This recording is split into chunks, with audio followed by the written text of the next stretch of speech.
My name is Richard Hale. I joined Abbey Road on 26th of February 1968 and started working number 2 for the 10 o'clock session with the legendary Ken Townsend. My name's Peter Mew. At the moment I'm the senior remastering engineer, and I started here in 1965. And in the 70s I was a recording engineer. In that period it was the role of the technical engineers in the amp room to set up all sessions in all 3 studios. Classical in number 1, shows in number 1, the pop sessions of the day in number 2 and number 3 studio. We had to wear white coats, brown coats for the porters, and the assistants just had to be tidily dressed. The 60s we were in an era where you would record 4 titles in a session, whether that be an orchestral session or a group session or whatever. The idea was to get an A and a B side and a couple of spare tracks done in a session in 3 hours. The equipment was pretty rudimentary. The mixers have 12 inputs, so the possibilities of having lots of mics is pretty limited. I have here a selection of the mics that we used in this period. On the top part of a drum kit would be the new Neumann KM84, which came into service late 67. And for the bass drum, some guys preferred the AKG D19, others preferred the D20. If we were limited in the availability of mics, the introduction of the FET47 was also used by some for the bass drum.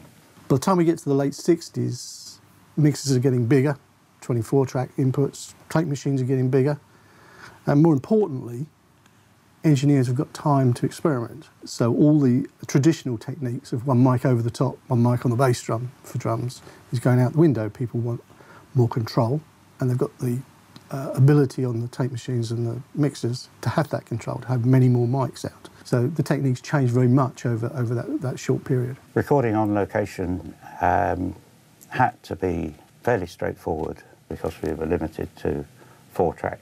This changed in 1974 when the EMI TG mixer enabled us to record 8-track on the road. And this gave us some more flexibility. I think we all had our own techniques, which we developed ourselves. I mean, they tended to end up being very similar. Most people tended to have 1 mic on each drum, 2 over the top, 1 on the hi-hat, 1 on the bass drum.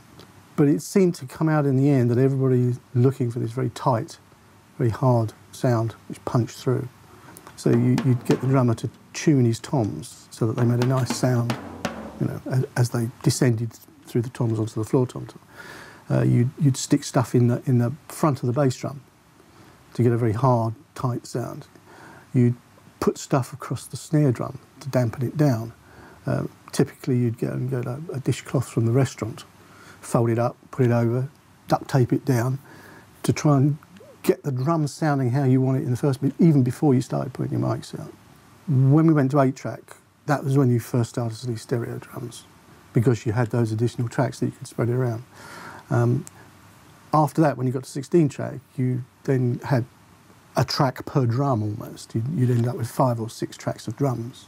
The tom-toms stereo, the snare drum separate, the bass drum separate, the overhead separate, and so on and so on and so on, which gave you more things to play about with on the mix. And so, again, you could develop more techniques. Dolby was introduced because of the increase in the number of tracks on the tape machines. And when you've got 16 tracks of hiss, it starts to become intrusive.